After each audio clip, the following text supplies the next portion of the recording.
is not witchcraft, just 19th century physics. It is just a spinning motor, a beach tennis ball, and the desktop wind tunnel. Because some fans swear the ball has a mind of its own. Long before physics textbooks explained it, athletes had already observed it. In the 1800s, tennis and baseball players noticed that their spinning balls curved blurring flight. This phenomenon baffled fans and players alike. However, it wasn't until 1852 that German physicist Heinrich Magnus finally described the strange force behind the curve. You can use that same principle to your advantage during your beach tennis serves. Look at how the smoke forms a streamline that breaks at this point on the upper and lower sides. This is a closer look. The turbulence begins at the same distance.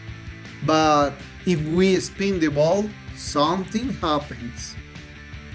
The upper side drags air, increasing the speed, so the turbulence occurs later. On the lower side, friction reduces the speed, so turbulence appears sooner.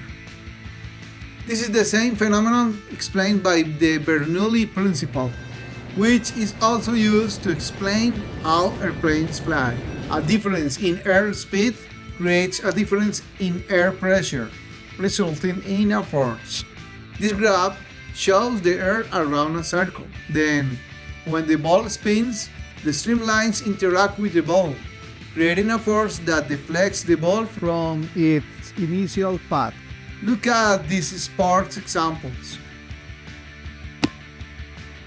ping pong and soccer. At home, see how a slowly spinning beach tennis ball has almost no effect. But then a paper roll changes its direction. What about this flying red cup that has been transformed into a demonstration specimen? It is physics in action.